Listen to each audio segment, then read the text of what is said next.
Autoline Live from the North American International Auto Show is brought to you by our premier sponsor, IAC, a leading global supplier of vehicle interior components and systems. And also by Bridgestone, passion for excellence. Dow Automotive Systems, improving durability and increasing design flexibility with Betamate structural adhesives at dowbetamate.com. And by Hyundai, think about it. And now, live from the North American International Auto Show in Detroit, here's John McElroy.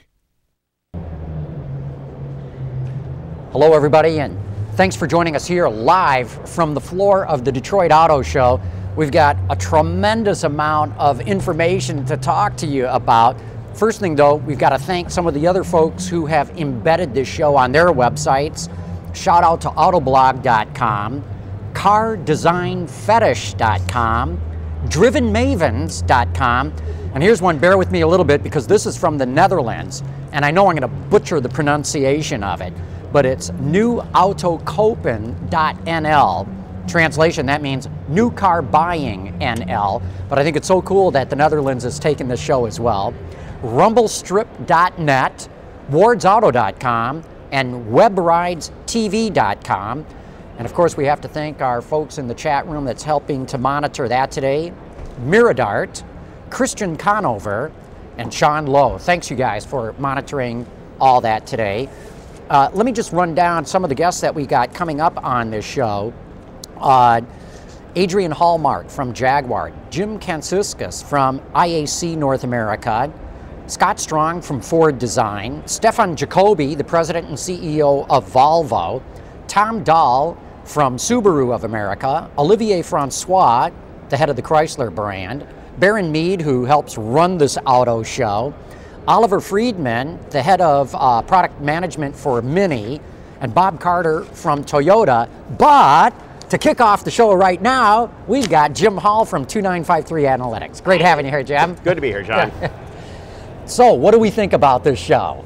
This is a much livelier show than last year, and there's some neat stuff here. There's always neat stuff. Even in a bad year, right, you got good stuff at the show. Even if you go back to 2008, right, there was actually good stuff on the floor, but it was like going to a funeral. Absolutely, because people are walking around the cars going, oh my gosh, and rightly so. There was a lot to oh my gosh about, but it wasn't the product. But it wasn't the product because, you know, the big three were getting pilloried in Washington, right, ripped to shreds.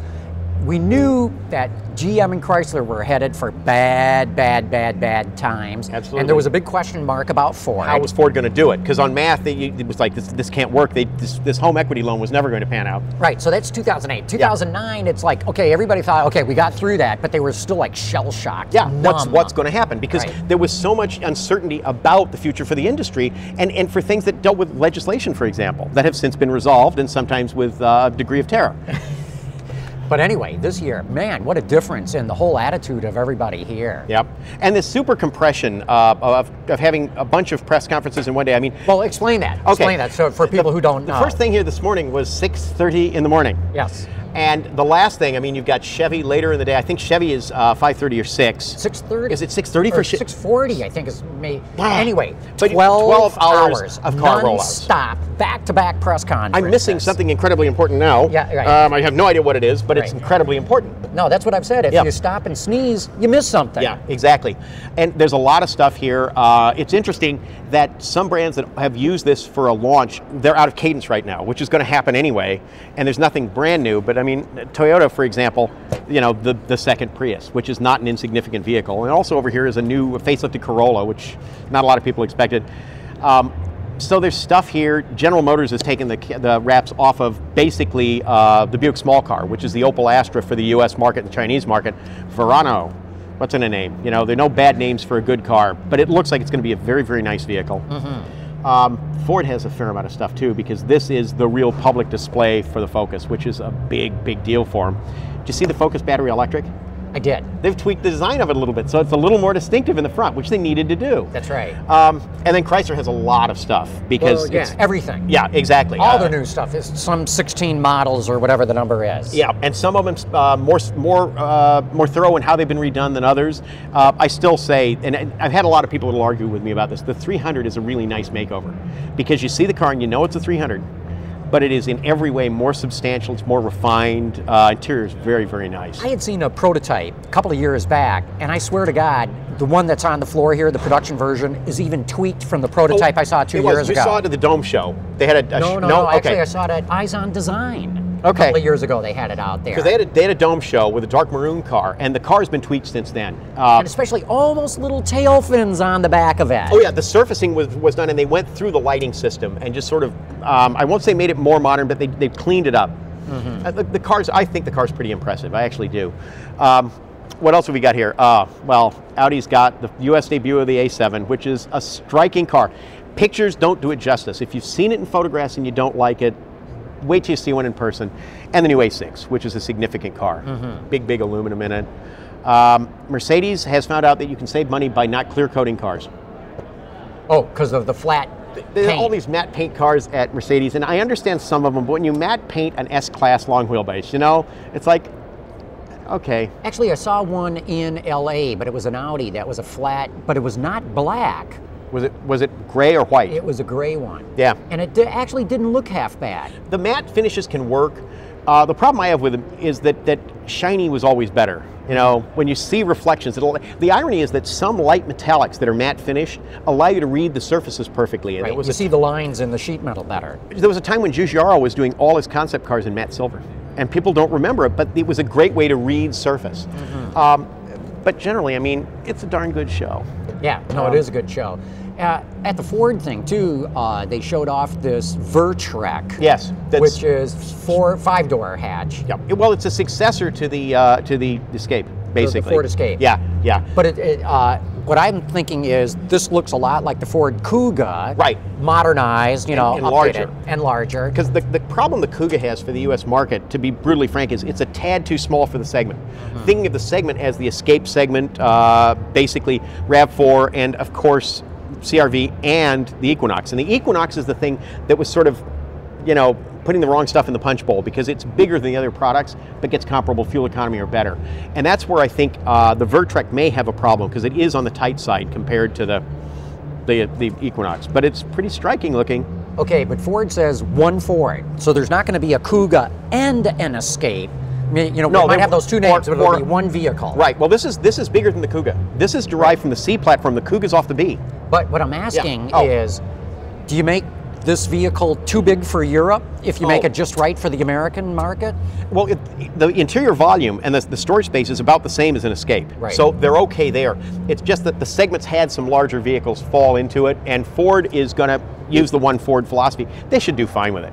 It's a pretty highly styled vehicle, you know, and we know it's going to have pretty good powertrains in it. Ford's doing good on powertrain, let's face it. Oh yeah, that EcoBoost system is very impressive. And then the Escape, or the Focus that really enthuses me is the ST. This is the US debut of the ST, and it's, yeah. Well, it's good to see Ford doing a performance version of a compact car. Agreed. Because it's something, if you think about it, they're cars that are, they're statistically, volumetrically not high runners. But, you know, Honda's done it with the SI and the Civic for how many generations? We have a new Civic here, by the way. Oh yeah, absolutely. Yep. 9th generation Civic. Right, very important debut for Honda here. Very important, because on a global basis, the Civic is the car that feeds anything larger in the Honda range. Which is interesting, because as you may be aware, they stopped selling the Civic, or the last Civic in the near term that's going to be sold is probably one of the build-out Civic Vario hybrids, and then after that, no Civics in the home market. They will build them in Japan, but not sell them there. Oh, I didn't realize that. Yeah. No, kidding. Yeah. That's a puzzle. Well, it is and it isn't. Remember, the Japanese market is a market that's in this tremendous turmoil of actually seeing the population decrease. It's an aging population, in that there aren't enough young people to replace the old people. So the car market, as you look at this and project it out, just keeps getting smaller and smaller. On top of it, you have something called hyper-urbanization, where kids are moving from mid-sized cities into the large cities, Tokyo, Osaka, Kyoto, and so on, Nagoya. And when they move there, they don't buy cars. So from a domestic standpoint, the last thing I would want to be is a Japanese car maker trying to rationalize what I'm doing in the Japanese home market. It is going to be really brutal, probably for now through the end of this decade easily. Oh, easily. Yeah. In fact, you know, by mid-century, Japan could lose what? Almost half its population. Yeah, I saw something that said Japan in 2040 has the population of Japan in 1944. Wow.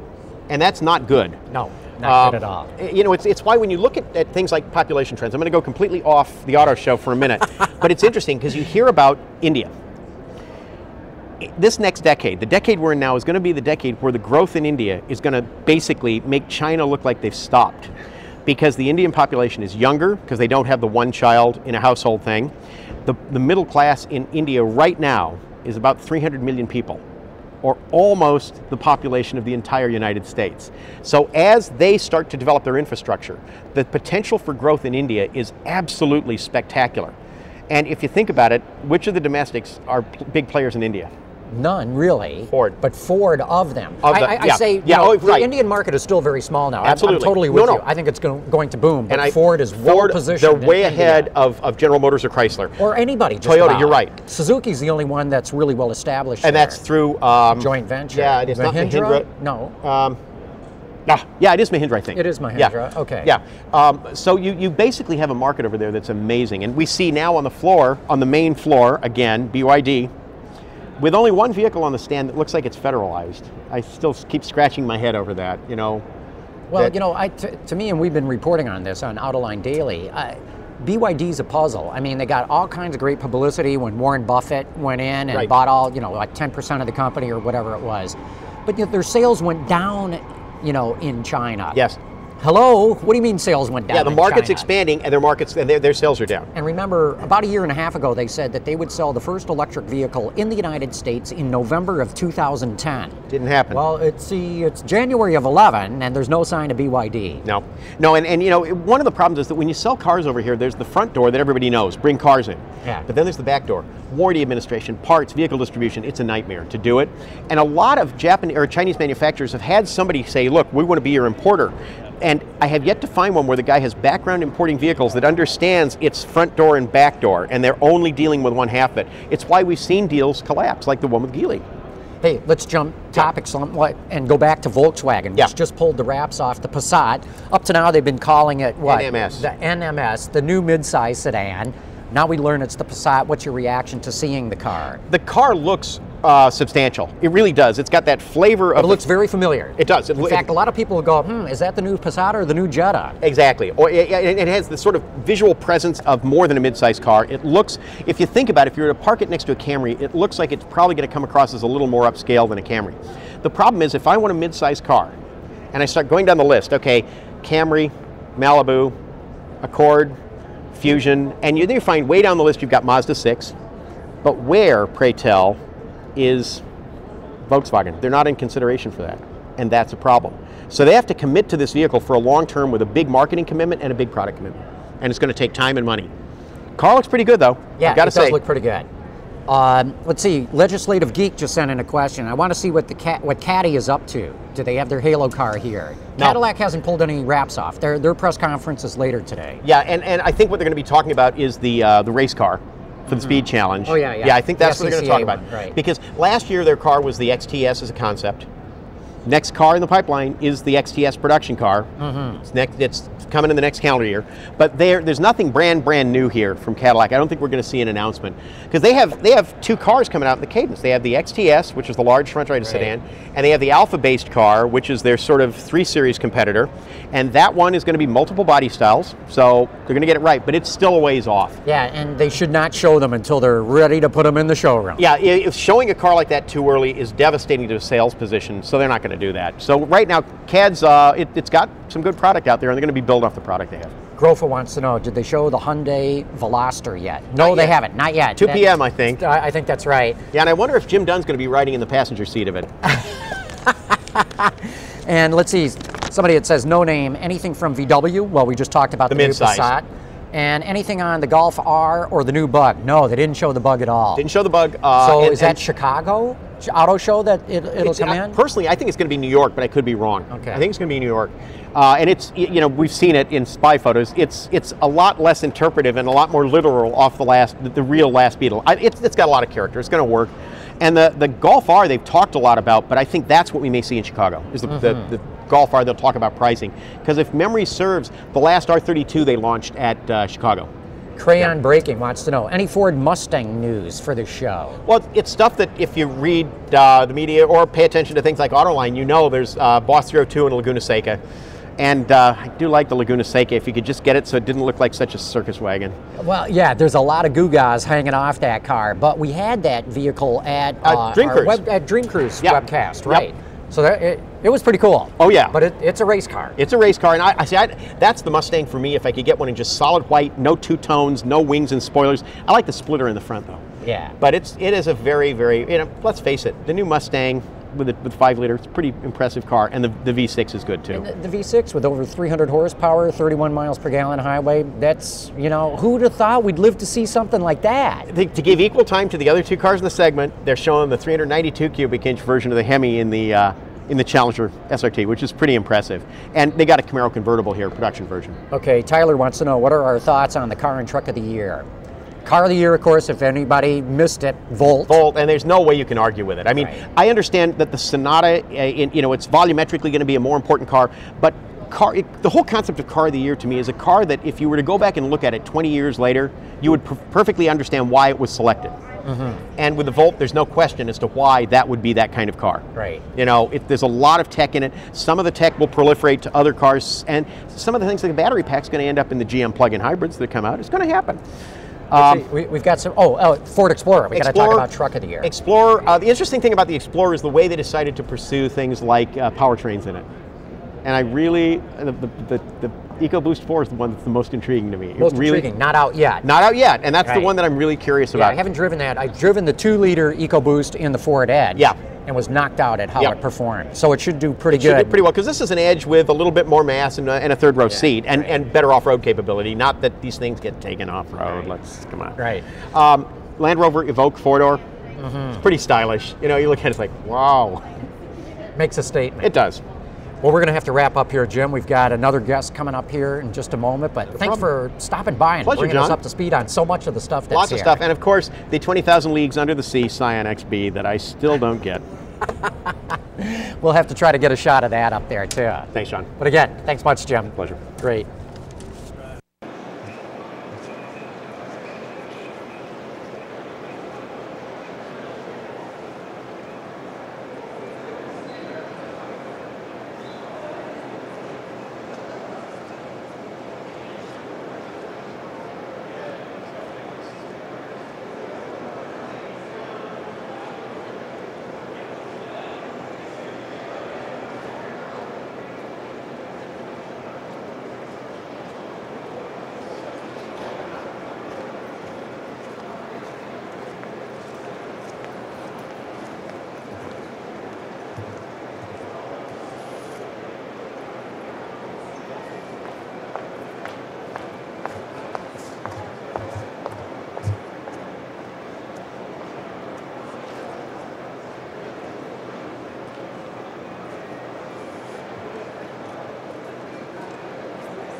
And here we are now with Adrian Hallmark, the Global Brand Director for Jaguar. And great having you here, Adrian. It's great to be here, John. Thank you. And you've got a lot of experience in this industry. You were what, with Bentley before, right? Yeah. And what else have you done in your career here? I've had 10 years with Porsche, Oh my gosh. 6 years at Bentley, 4 years with the VW Group in here and in Asia.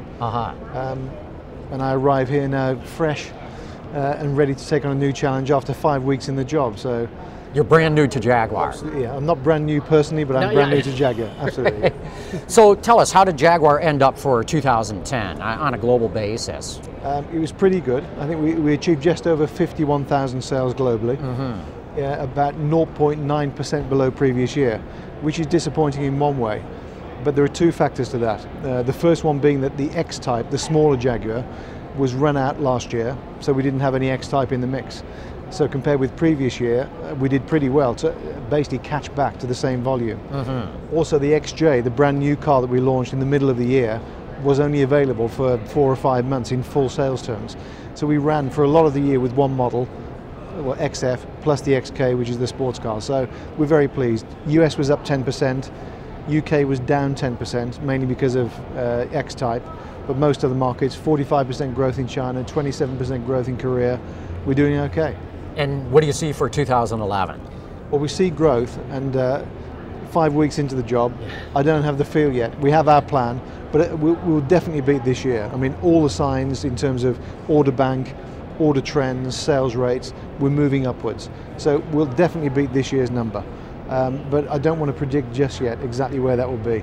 Give me a few more months to get a feel for it. So as the global brand manager, what do you see as the challenges in front of you right now as you come in with a fresh set of eyes for the Jaguar brand? I think it's a fairly straightforward classical challenge that we face. I think the Jaguar brand is clearly known around the world, and the positioning of the brand is also fairly clear. We're not a volume player. We're a premium luxury brand. I think there are 3 dimensions that we have to really attack. First of all, we're not in enough markets, or we're not aggressive enough in enough markets.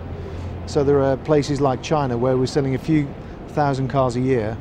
We should be selling a few tens of thousand cars per year. There's a place called America where it's always been around 40% of our business, but it's not 40% of our business now. We need to get back to our market share in America.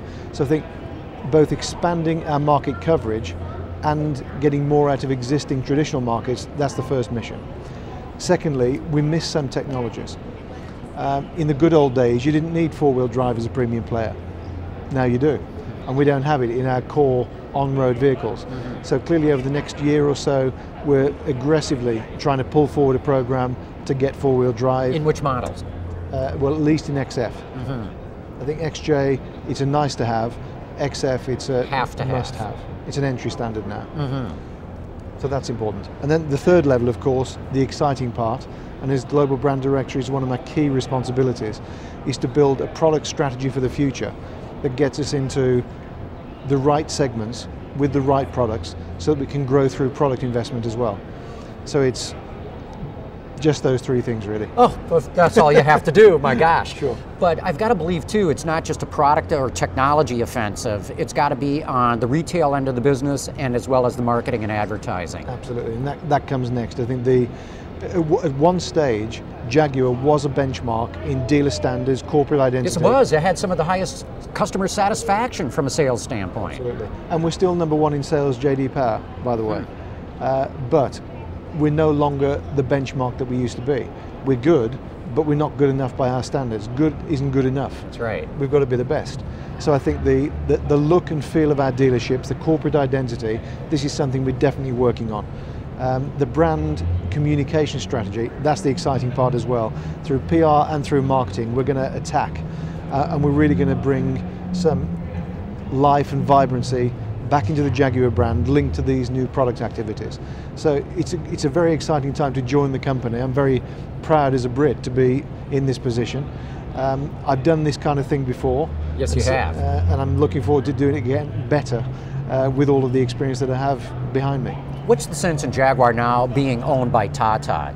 I mean, it's almost like the full cycle of the Raj. Now the Indians own this British company, but what's the feeling within Jaguar with the new owners? It's quite interesting because I think if you look back a couple of years, Ford owned the company and put a lot of money into the brand. There's no question about that. Yeah.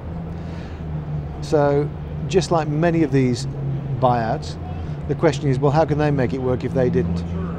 I think the view of Tata is that as a company, we know what we need to do to be successful. We think we do. We have the funding to do it. We have an agreement with the unions, which is very important for us, to sustain our existing factory footprint, even though we may build on that further in the future. So we have a good rapport between the workforce, the owners, management, that mix.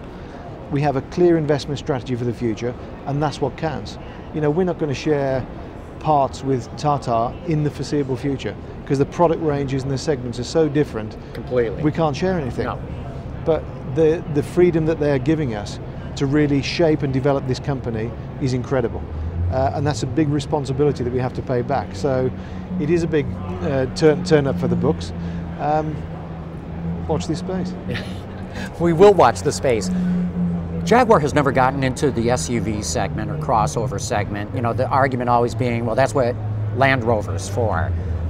Is there space for Jaguar to get into, encroach a little bit on the historic segment that Land Rover was always in? I think if you asked 5 people in the company, you get 6 answers. And depending on which side of the company they're in, you get 10 answers. Well, let's ask the guy who's in charge of the brand. Okay, so from my point of view, categorically, yes, there is space for a I gotta believe your concept. dealers would love to have that. Dealers the world over. I think the way you pose the question is very interesting, because what we would do if we went in that direction is not do anything that Land Rover, Range Rover does. And the starting point for me is that most consumers see the brands as totally separate. Absolutely. The fact that they were under one roof is of no consequence to the average Jaguar or the average Range Rover buyer. There's some minor benefits. I think there are more that we can find in the future on the marketing side, but that's another story. But from a pure product point of view, if I'm looking at a Mercedes or a Jaguar, I'm not looking at a Land Rover, Range Rover. I'm looking at Mercedes, Jaguar. So if we can't offer the right products to compete with our competitors, then we're not going to compete with them. Somebody else will. So the crossover segments are the biggest growth segments in the premium end of the marketplace. They're not the biggest volume yet, but they're the biggest growth, and especially in the developing markets, and especially in China, etc. And they're strong in the US. So I think there is place in the portfolio, yes. We don't yet have a business plan that includes a product such as that, but we absolutely are thinking about it and looking at the feasibility. And you can see what Callum has done with the XJ, with the XF, with the CX-75 concept car. You can only imagine what that car could look like. And let's talk about the CX in just a moment, but sticking with this idea of getting into the crossover or SUV segment, Land Rover, of course, is the ultimate in off-roading, or one of the ultimates in off-roading. If you want to go through the Darien Gap or the Rubicon Trail, you can take it. Jaguar doesn't have to do that. So you could have an SUV or a crossover with a completely different personality. Sure. And road-based, not trail-based. Although, you know, it's the not the joke, but it's the common currency in the UK that you know, most people who drive 4x4s are not farmers. Yeah. Yeah, they tend to be luxury cars that have all-round capability. So I think that the clear differentiation between a multi-purpose vehicle for Jaguar versus Range Rover, there's clear differentiation, no question. But again, it's not defined. We are working on it. I definitely would support it, but I haven't seen the business case, the numbers. We've got to do all the work. Yeah. A lot of work to be done yet. Let's talk about the CX-75, because I saw that at the Paris show. I was knocked out. What a just drop-dead gorgeous car. And of course it's a concept and whatnot, but what are the thoughts at all of maybe perhaps bringing that to production? On a number of levels, it's valuable to us because, first of all, the lightweight structure is something which we're avidly pursuing for CO2 and emission reasons for our core road vehicles. So we want to bring a lot of lightweight technologies into the road cars for the future. Rigid structures, very light and efficient to help with our sustainability needs. The styling of it was, until you see the physical thing, as you obviously did, you can't really understand the vehicle. On the images it looks great, but when you physically see it, the car is amazing. It takes your breath away. The proportions and the size of it. Right. So from an emotional point of view, the design language, it proves that you don't have to have lots of fins and wings to make something inspirational. So I think the design language of CX-75 will come through in something. But the other bit, the third element, is what was underneath it. Yes. 2 gas turbines, which nobody expected. At all, not at all. 80,000 RPM, 75 kilowatts of generation power, with 4 electric motors, each having 195 horsepower.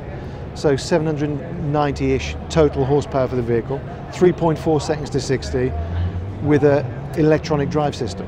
And the other thing that I like, that I think ties in beautifully, it's all British technology. Yeah. These little gas turbines, bladed turbines, absolutely. were 2 brothers who came up with some sort of a manufacturing breakthrough to be able to make it so small. So it would be perfect for Jaguar to bring this revolutionary British technology to the market. And you maybe know we bought 20% of the Blade and Jets. Oh, I did not know that. So Clearly, Jaguar sees a future potential in this technology. So we are avidly pursuing that as one of our sustainable technology approaches. And it's not the only one, but it's one that, if it works, as you say, it's typical British spirit.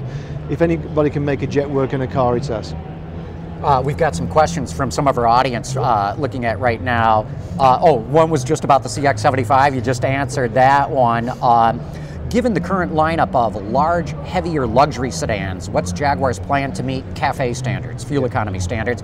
I think you addressed some of that in going with lightweight structures. Yeah.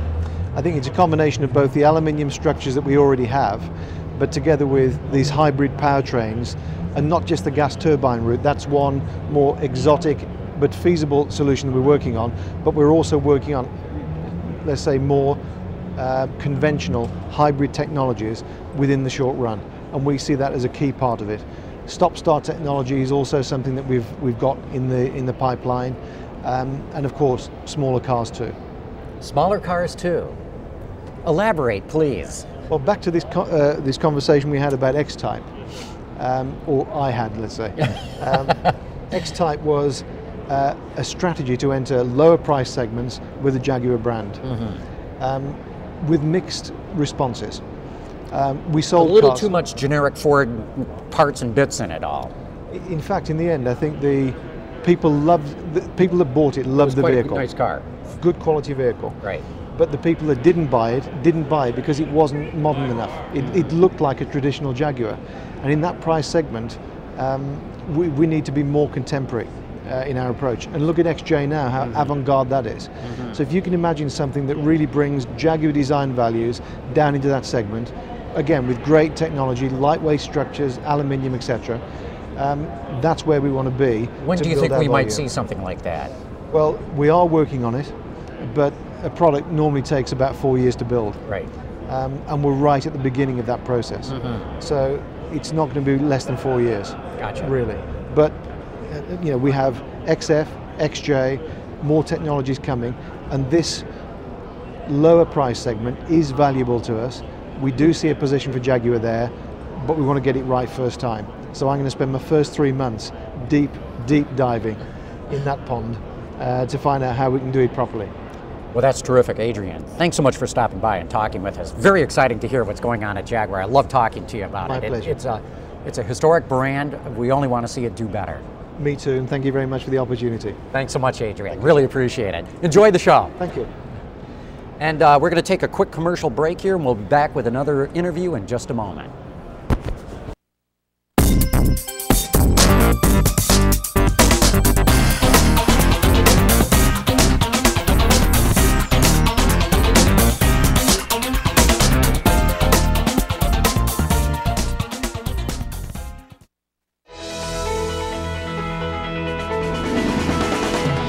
With the average American spending an increasing number of hours behind the wheel each year, it's no wonder that interior comfort is now the #2 factor in choosing a vehicle, according to the 2010 J.D. Power Initial Quality Study. At IAC, we recognize the importance of making the vehicle interior a safer, more comfortable, and convenient place for drivers and passengers. We draw upon our rich heritage in automotive interiors to create smart solutions that help make vehicles lighter, safer, quieter, more environmentally friendly, and dramatically more pleasing to the senses. IAC Vehicle Interiors. Our heritage is your advantage. Introducing Bridgestone's 3rd generation run-flat tires with groundbreaking new Bridgestone technology. Current run-flat tires offer peace of mind for consumers, but the added mass and stiffer sidewalls can compromise ride comfort and fuel efficiency. The new 3rd generation Bridgestone run-flat tires reduce heat and improve performance and ride comfort. Improved ride comfort, lower rolling resistance, and improved wear with the peace of mind and comfort you need.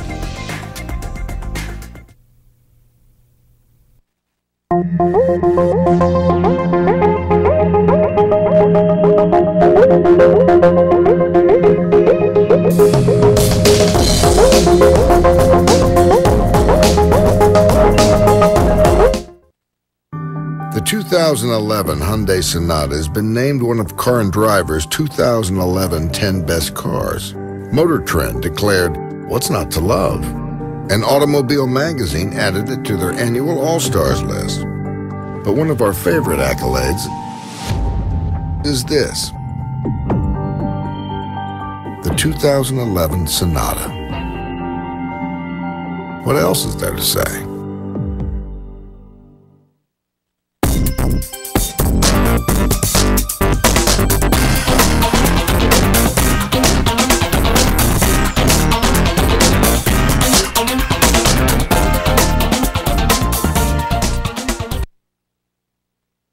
Something about those things that get you going. Right. Well, here we are back live from the floor of the Detroit Auto Show for 2011, and joining me right now is Jim Kantsoukas, the president and CEO of IAC North America, which the acronym IAC, International Automotive Components. That's correct. That's correct. But you've shortened it. You've gone with IAC. Yeah, we're trying to. We're trying to get the name recognition out there. Makes it a little bit easier for everybody, right? Well, IAC is much easier to think of than International Automotive Components. Yeah. Yep. For the audience who is not familiar with the company, give us a thumbnail background of what you do and where the company's headed. Oh, thank you, John. I appreciate that, and thanks for having me. We are a combination of multiple of interiors companies. In fact, we've had 13 acquisitions since we started IAC in April of 2007, if you can believe that. So, I'm responsible for the North American unit as well as the Asian unit, but we have units in Europe and South America, so on and so forth. And the play really was we thought that the automotive global industry needed an interior supplier that really will go around the world with their customers, and we've done that. Some name recognition for you: we're the former Collins and Aikman or Maslin Industries, automotive industries, even go far enough back to think about Scheller Globe, right? And with that comes a lot of experienced people, as we like to say. Often we've forgotten more about interiors than a lot of people know, and I know you see it out here, John. The trends are really positive for our company as it relates to interiors and upgrading interiors at all levels of vehicles. Talk a bit about what you actually make for the interiors of the car then. Well, we have a bit of a, I don't know, kind of a sound bite. It's not exactly right, but we like to say that we do everything inside the vehicle except for seats and steering wheels. Now, there's some, depending on how you define it, we don't do radios, of course, and so forth, but a good way of looking at that is really the pure interior play, if you want to call that. And we're a pure play in interiors. We're not, we're not trying to do all sorts of other things, and some of our competitors, which are great competitors, are doing things in the battery area or the exhaust area or whatever they're doing. That's not our play. Interiors are us. That's us. So it's stick to core, stick to core, stick to core, because it's very complex, right? When you think about overhead systems or flooring and acoustics or instrument panels and you name it, that in itself is enough of a beast. So we try to stay focused and give the consumers and more importantly our customers, so they can give the consumers what they need. Well, certainly amongst the Detroit automakers, you're in a perfect position because they didn't put nearly enough attention into their interiors until very recently. In fact, really since the restructuring, it seems to me, they're really starting to invest, spend the kind of money that they've got to do in their interiors. I got to imagine this is true not just here in Detroit, but throughout the industry. You must be in a good position because of that move to really upgrade interiors in vehicles. Yeah, we think so. John, the way we look at it, if we just kind of zoom back for a minute and you say to yourself, where were the luxury type of interiors back in the day? And if you kind of go A-class through E-class, typically you'd see it in the E, maybe flow down into the D segment, so on and so forth. Now, walk the floor. You see it way down into B, way down into A. And then obviously premium materials in small entry-level cars. Right, and if one OEM's going to do it, they're doing it for a reason, first point. Second point is the other OEMs are doing it along with them. They got to compete. And to your point, you're of course all over it, John, is that trends have happened since you and I have been in the business for so many years, and the trend went, cost reduction, starting the interior first. That play didn't work. And we've got to get, with so many people, and I'm talking about the ultimate consumer now, spending so much more time in their vehicle than they used to because the metro areas are getting more populated. More traffic. People are moving further out from the cities, makes a longer drive. What are they doing? They're looking at their interior. They're saying, look, I need comfort, I need craftsmanship. J.D. Powers will tell you that it's the second and third most important reason that people will buy cars today, cars and trucks. So yeah, it is a good situation for us, and we're just there to help. What are the automakers really asking you guys to do right now? Because, for example, we're seeing specific upgrades in materials. Talk a little bit about that and the craftsmanship of it. The gaps the seams, everything has got to be far more precise than it ever was before. Yeah, no question about it, John. And I like to speak with examples, so I'll take one for you. You know, walk the floor out here and look at the Chrysler minivan that's coming out.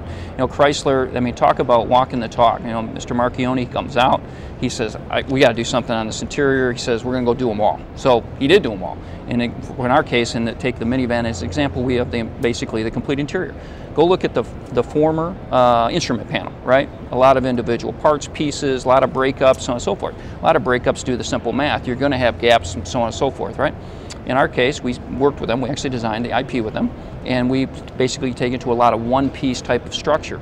Naturally, does will it improve take the some product. sort of technology to be able to pull that off? It takes technology, but when you evolve into technology, if you're going to do that, you have to have the second part that you referenced a little bit earlier. You better be prepared to go soft. You better be able to go cut and sew, as we like to call it, fit, you know, stitching, so on and so forth. So it's one thing to say you can do a small part that's a part breakup, and now you want to go full part. You better have a lot of material engineering, and you better have a lot of chemists that know what they're doing, that have been around the block. So it's part of our strategy. Everybody's got their own. Part of our strategy is really to invest on the material engineering side, go more vertically integrated, and then make sure that you can come out with the product on the back side. And it's been very successful. And again, if you just came in, we're talking with Jim Kantsiskas, the president and CEO of IAC North America. Talk a bit about technology trends in the interior that IAC is involved in. Again, where are the automakers asking you to go? Or where are you saying, hey guys, look what we can give you, and pulling them along? Yeah, you know, John, there's a lot of technology, and we keep talking about interiors, but I think I'm going to go a little off direction that people don't think about for a minute. The interior is also where most of your acoustics management's at as well. And typically it's either in the barrier type of product or it's in an absorption type of product. Now again, not to overuse a word, but to zoom back for a second. Now think about, you got all these vehicles that are going hybrid or they're going electric. You know, your sound frequency is going to completely change. It doesn't mean it's not manageable, but it's completely different. So what we also do is complete NVH management. We have a major facility right here in Plymouth, Michigan, but across the world we have one over in Europe, so on and so forth. So managing that. Okay, so take that a step further. Now you're in your vehicle, you're going down the road, and whatever system you have, you're going to talk to your system. I don't want to call it any one customer here, but they all got their system. And let's say you're the consumer and you keep saying, John, call John, and it doesn't work, right? But that's just the simplest of examples, right? You better have, and OEMs do, they're focused on this, they better have the best interior quietness out there. So we provide all sorts of products. We call it our Silent Solutions package, and it really manages the sound inside of a vehicle. Because what some people are unaware of, in an individual isolated location, you can throw all kinds of bells and whistles at it. It doesn't do anything for NVH management, as we call it. It is a system. It's what you do in the floor carpet to what you do as a dash insulator behind the IP and anything, and even NVH characteristics in the headliner these days, different than you would have ever seen 2 or 3 years ago. And you make a great point. You know, when you get into hybrids and electrics, they're so quiet themselves, you notice every other noise in the car. That's right. But even with a typical internal combustion engine, cars are far quieter today than they were in the past. And again, if you've got a little wind noise or a rattle or something, you know, a sound path coming through, you just notice it that much more. That's exactly right. And you can talk to anybody, right? We know that that is a game changer for somebody buying the vehicle this time and not buying it next time, or buying it this time and buying it again next time. And you know, that's what IAC is all about. If we can give the solution that, you know, our OEM customers will continue to go back, the consumer will go back, then we're probably going to be in a pretty good shape. And you know, then we follow the customers around the world. We're spending a lot of time, effort, resources, people, growing in all the emerging nations, you know, growing throughout the world. So, do you see differences between the developing nations and the mature ones in terms of what they want in an interior? Yeah, you know, everybody's a little bit different, it seems to me. I'll speak to probably the most obvious example, at least in my world of interiors, is take the China market. There's so many folks that you know, are really riding in the backseat. They have drivers, whatever the case may be, so you naturally have more leg room. You spend a lot more focus in the rear compartment than you do with the front compartment of the vehicle. Well, that completely changed the aspects of how you would even think about an interior and the type of technology we would bring or innovation we would bring. And boy, I'll tell you what, you know, 2 years ago, or I wouldn't have, and I've been doing this for way too long, I would have never thought about what are we going to do to get craftsmanship and comfort in the rear compartment of a vehicle. But guess what? That's where we're at, right? Yeah. How about the whole green movement too? That plays into the area that you're in, at least when it comes to recycling, if nothing else. Yeah, no question about it. I mean, everybody knows there's been a lot of unfortunate casualties in the interior space. We know the names because, you know, petrochemical, you know, basically you have the oil spike, guess what happens? The interior guys goes with it, right? So what do we have to do? It comes back to my comments earlier on a lot of focus on material engineering and so forth, but what does that do? It gets you into reconstituted materials, it gets you into all sorts of hemp and canaf and all these type of products, and they're there. You just have to zoom back and you have to dedicate the resources. You may go to different parts of the world that you didn't, but I'll tell you what, where maybe a lot of people don't recognize, the globalization has so many other positive things that go with it. Let's say you're in India. We got a large penetration. We're going to finish an acquisition there in the next couple days. We're building a couple plants there right now. Okay, Bangladesh is just north. All sorts of natural products that what never would have seemed reasonable to manage from within, they're right around the corner. So it really works for us.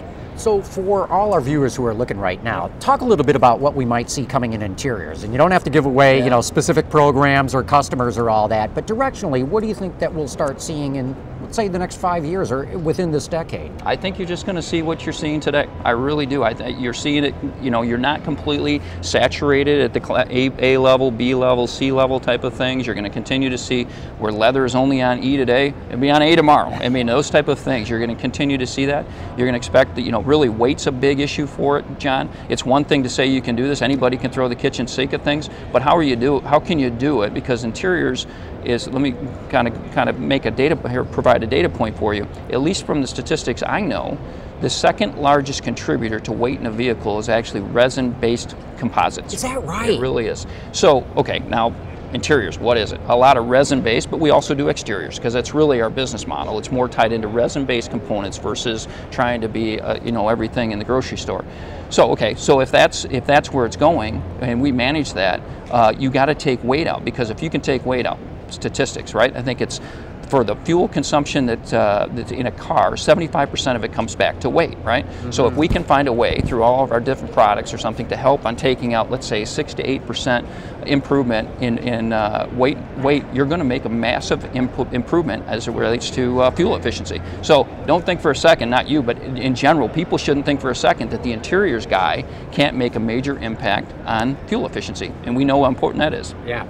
We're getting down to the very end here. Yeah. Have you had a chance to walk the floor at all? Limited, but I did get a chance to go see a lot of the vehicles we have a lot of content on, anywhere from the Chrysler vehicles we've mentioned to the Chevy Cruises, outstanding, the Fiestas, fantastic. Very nice interior. The Odyssey's very nice. It came out. The X3 on the BMW, I think you were by there already this morning. It's good to be a supplier that's touching most everything, and you feel a lot of pride in it. Let's see, here's one of the questions from our viewers here. JB Huron wants to know, what about VOCs? Of course, volatile organic compounds, some of the emissions that come out of this. With increased awareness of VOCs in office furniture and carpet, home paints, what about making car interiors safer from VOCs? I will just tell you this. That one I can't answer direct, but I will tell you we're working on it. That's all I can tell you. Okay. Stay tuned. Yeah, watch the space, as they say. I don't want to let that one out just yet. Legislative Geek wants to know, can you tell us about glow-in-the-dark carpet? Yeah, we do. I've never heard about this. Well, we need to show you. You need to come over and see us. Come see us, John. Yeah, right. Glow in the dark, black light, call it what you want, but it is really, it's an innovation that we have that is ready to go to market. And the way to look at it, I'll paint a picture for you, is if you go into your trunk, how often do you drop your keys? It's behind a box and you can't find those things because the light happens to be in the upper left-hand corner, but your keys got dropped in the back right-hand corner. So what we've done is basically, in essence, to the caller's question there, is we've developed a glow-in-the-dark type of carpet. This I gotta see. So it kind of makes the keys jump out. So all good stuff. One more question before we let you go. What recycled materials are you looking at to use in an automobile? We use all sorts of recycled materials in, the technical names I'll never get to. Yeah. I will tell you that anything that ultimate consumer or any ultimate consumers out there, from pop bottles to you name it, we're recycling it in one form or fashion and turning it back into car parts. Well, real good. Yeah. Jim, thanks so much for coming up here. This has been fantastic, and I've got to see this glow-in-the-dark carpet. I'd never heard of that before. Okay, great. Thank you. Jim, thanks so much for your time. Thank you really very much. Appreciate it. Okay, yeah. Thanks.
Just some of the state parks, in the area. Out Kensington Parkway. Yeah. It's beautiful. Hey, joining us right now is Scott Strong, the design director for Ford Asia Pacific and Africa. And or am I leaving anything out there? Well, I'm actually moving on to a new job. You know, that's what I thought. You're doing all interior design, so right? For Ford just, America. You're absolutely right. I've just returned from Asia Pacific and now assumed the role of Global Interior Design Director. So I'm inside the car now, around the globe. So very excited about that. So we just had Jim Kanciskas here from IAC North America, which does all the interior supplying. So it's perfect to have you in here now.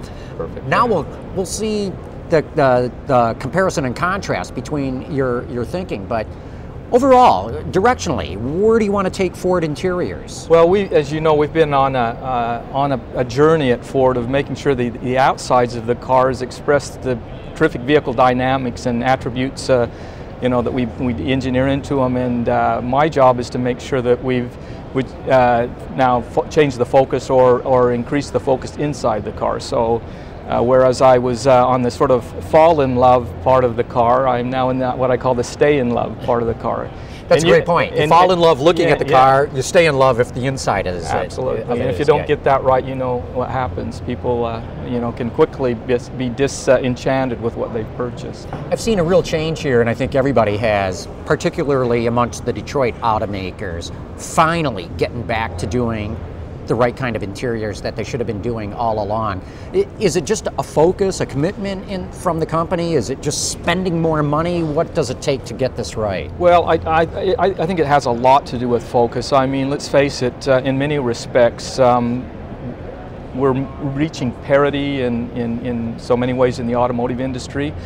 Inside the car, I think, and maybe this is just my unique new perspective, but I think it's pretty accurate. It is a real new battleground of interactivity and connectivity and just the whole ball of wax in terms of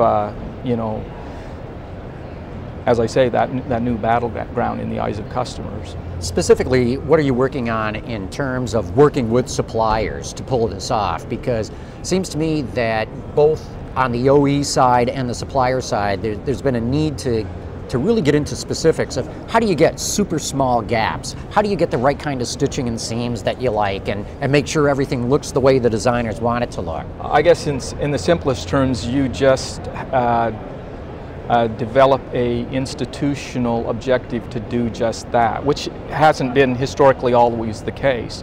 But under the leadership of Derek Kuzak and Jay Mays and others, we now have declared that we will be best in world in every segment within which we compete in terms of craftsmanship, quality, and competitiveness. And so that is sort of the marching orders. So once you get an organization with that objective, I'm not saying it's easy, but at least you've declared how high your aim is.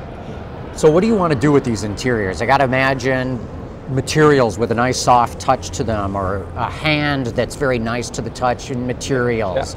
Yeah. Talk a little bit about materials. We'll talk some of the other things as well. I guess it all starts with a very comprehensive benchmarking process which we've established now at Ford, where we look at the competitive set of the given vehicle we're going to design, and then some aspirational vehicles which would be our best estimation of where the market is going.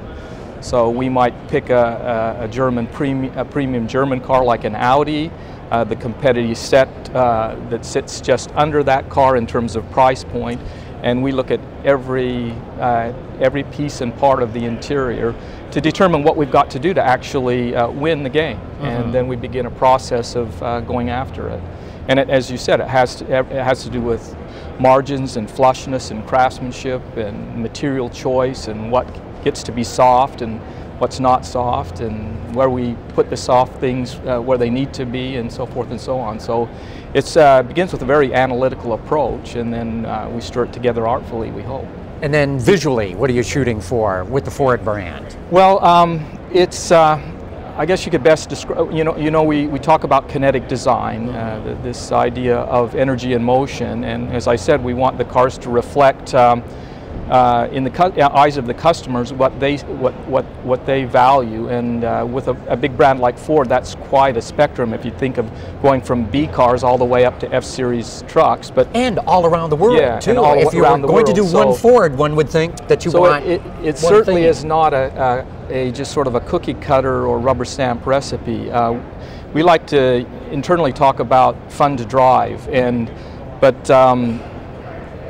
fun to drive to a guy in Texas driving a big, F-Series is a lot different than someone in Europe in a small B car.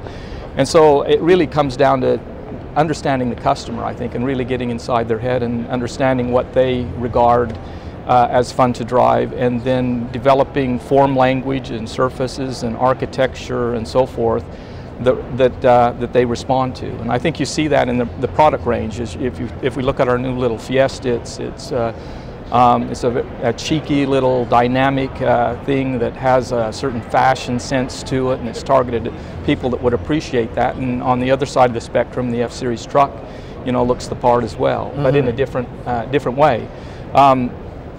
My job will be to work with other design leaders around the world and make sure that there's a common Ford DNA that runs through them. We talk about as a sort of a metaphor for that, a family photo where there's the guy that went to the Pacific Northwest to cut down big timber, and the other brother or sister who went to Harvard and studied law. But when they come together for the family home reunion, you can see the cut of the jib or whatever it is that makes them look like they all belong together. So it's an exciting prospect, and you're right. When you add the global dimension to that, it is a challenge. But we found that if we understand people, there's some fraternities that are fairly universal around the world. Truck people think remarkably similar thoughts in Thailand or in India. They're part of a fraternity, and I think people that appreciate our C cars, particularly the motorsport variants, they're also a fraternity globally. So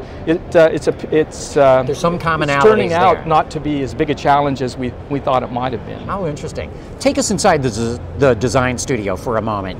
What's Ford's approach to doing interiors? Do you have the interior guys working side by side with the exterior? Have you decided to pull them apart? How are you working that? Well, interesting you should sort of ask that question, because just recently we have established a unique and dedicated interior studio for the global Ford products.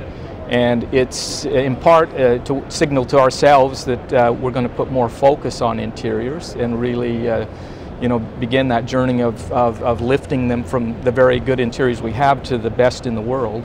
So right now we have reclaimed a part of the design center that was once filled with office cubicles and reestablished a purpose-conceived interior design studio. It seems to me this sort of ebbs and flows in the industry over the decades, and in the past they've said, oh, the interior doesn't look like anything of the exterior, so we have to put these groups together so that there's a commonality. And then there was like, oh no, the exterior guys get all the money and the attention and the glory, and then the interior guys are starved, so they get broken off.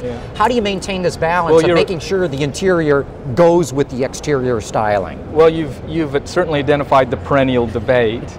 I think what we've done is looked at best practices, and the companies we tend to admire most that are doing the best jobs are set up this way. And at Ford, I think we have a pretty tightly knitted leadership team.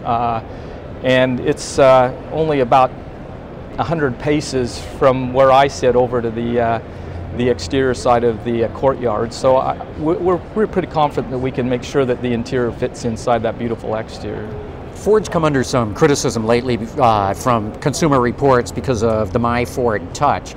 Does interior design get involved with that, or is that totally a separate entity? Well, we have very close partners in the electronic engineering group that we collaborate with. My job is more in the things that you physically touch and interact with, but of course we have to provide the real estate for the execution of those nice big touch screens and some of the other input devices, and we do work very closely to get the ergonomics right and to make sure that everything's conceived and executed in a way that customers appreciate it. One thing Ford's getting right, and a number of other automakers are too, but or maybe I should step back a step and say, one of the criticisms I have in some cars is that you can see that the radio guys didn't talk to the HVAC guys, who didn't talk to the instrument cluster guys, and there's different graphics and colors, and yet some automakers get it all together. How are you working to make sure that you've got something that looks like it's homogeneous and not just a bunch of components stuck in there? Well, we have a lot of cross-functional reviews for everything from color harmony to, you know, all the things that you've just rattled off. So it's, again, a part of just doing a world-class job instead of a mediocre job. So we have enough examples of how things are done incorrectly, and we certainly can identify those companies, including some of our own products, where we've done a really good job. So again, it comes back to best practices and understanding how to improve upon all of those things. Can you tell us anything that really excites you that you see coming in the interior? As I said, we just had Jim Kansiskas from IAC, and he's talking about glow-in-the-dark carpeting. Yeah. Well, the world of electronics has definitely arrived inside of the car. You know, we've seen recently ambient lighting and just the thoughtful application of all of those sorts of things. I'm driving the new Edge, and both I and my wife really appreciate the blind spot indications in the mirrors. I mean, electronics has just opened a huge opportunity to make cars safer to drive, more interesting to drive, and so we're exploring all of those options, trying to be fairly intelligent about how we select some of those things, so that they are truly value added and not just, you know, so they're for short-term entertainment value, but actually improve the driving experience. Speaking of the Edge, I love the interior in that car, especially like the IP, and how the top of the IP matches up with the front face of it. I don't know what it is about it, my eye just loves that look. Oh, I'm glad to hear that. I'm delighted with it too. I mean, it's a very thoughtfully conceived interior. It's not overly busy, but there's plenty of things to kind of, you know, attractive things to feast your eyes on, and plenty of thoughtfulness around space and accommodation and so forth. I'm enjoying it as well. Good deal. Well, Scott, thanks so much for coming up here and talking with me. My pleasure, John. Always good to see you. Yeah, likewise. And Happy New Year. Happy New Year, yeah. And it is happy. It's a much happier show this year. Much more up, huh? Good deal. Thanks again. Good to see you. And we're going to take a short commercial break right now. All right. All set? Yeah.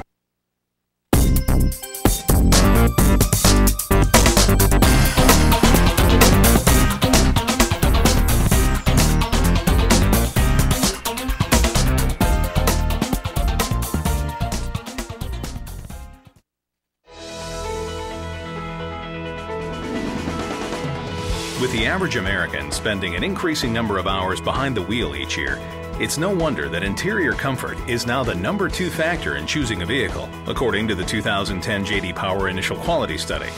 At IAC, we recognize the importance of making the vehicle interior a safer, more comfortable, and convenient place for drivers and passengers.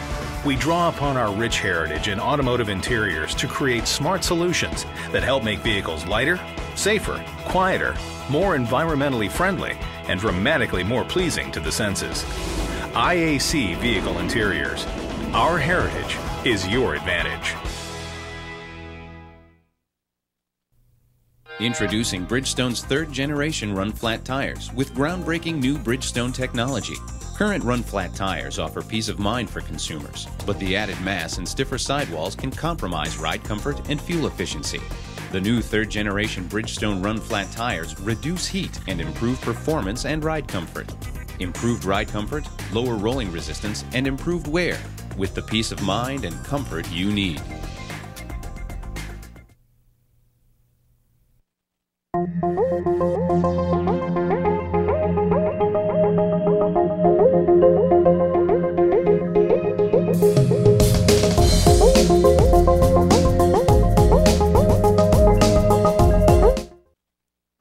The 2011 Hyundai Sonata has been named one of Car and Driver's 2011 10 Best Cars.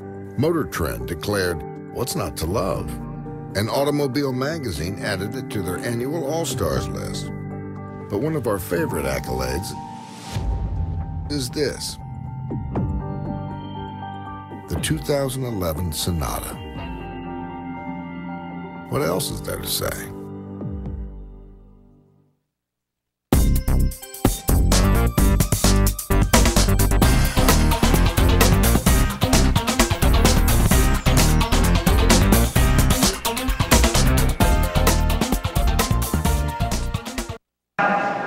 Can remain the #1 passenger car in the United States. We are proud of this car and the people who design, build, and keep improving it.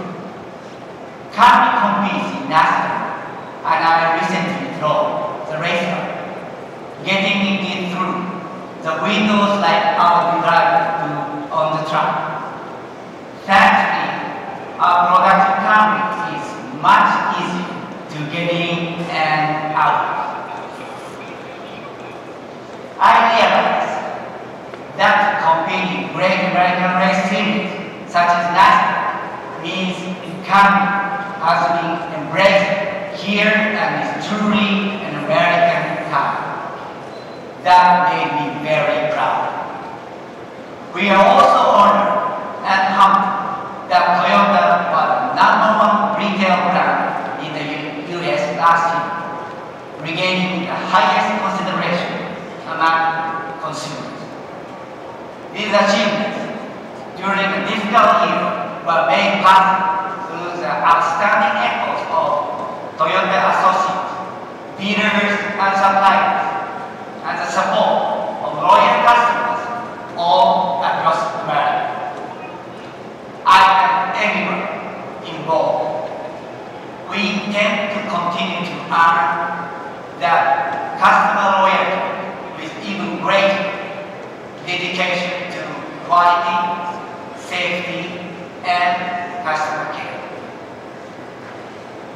Now, in our 54th year in this country, we remain committed to America.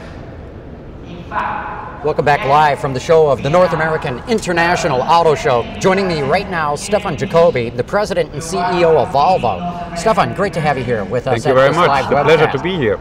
This must be such an exciting time for you in your career to be able to step in as President and CEO of Volvo. It is. With new owners in China and all that. What are your feelings on all that? Well, I like thrilling challenges in my career, and that obviously is one of the most challenge you can have in the auto industry. It is a new chapter for Volvo Cars after the spill-off of Ford Motor Company, now being a standalone company, being owned by a Chinese shareholder, having a very international board, and as a Swedish company having a German CEO and president. That's a really international setup. It is very challenging. It's got to be. What was everything that led up to you deciding to make this move? Well, these have been the major reasons. Volvo is a fascinating brand with a very deep heritage in respect of safety, Scandinavian design, Scandinavian Swedish engineering. So that brand has much more potential as we have now with the sales figures and facts and figures. And I want to be the one who is embracing all this potential in the future with all the opportunities. Tell us a little bit about how your working arrangement is going. Are you spending your time in Sweden? Are you spending your time in China, or all the time between the two of them? I'm spending my time, most of the time, in Sweden. Sweden is the head office. And to be very frank, I had visited China in that new assignment, which I have only one time. I will go back there by the end of this month, but it is not that I'm there every 2 weeks or so and that I have to report. We have a board, and that board is a very professional board, international board, and we meet obviously in Gothenburg in Sweden. So it is like with any shareholder and any board, and there's not a big difference between a Chinese shareholder and any other shareholder as well. Very professional.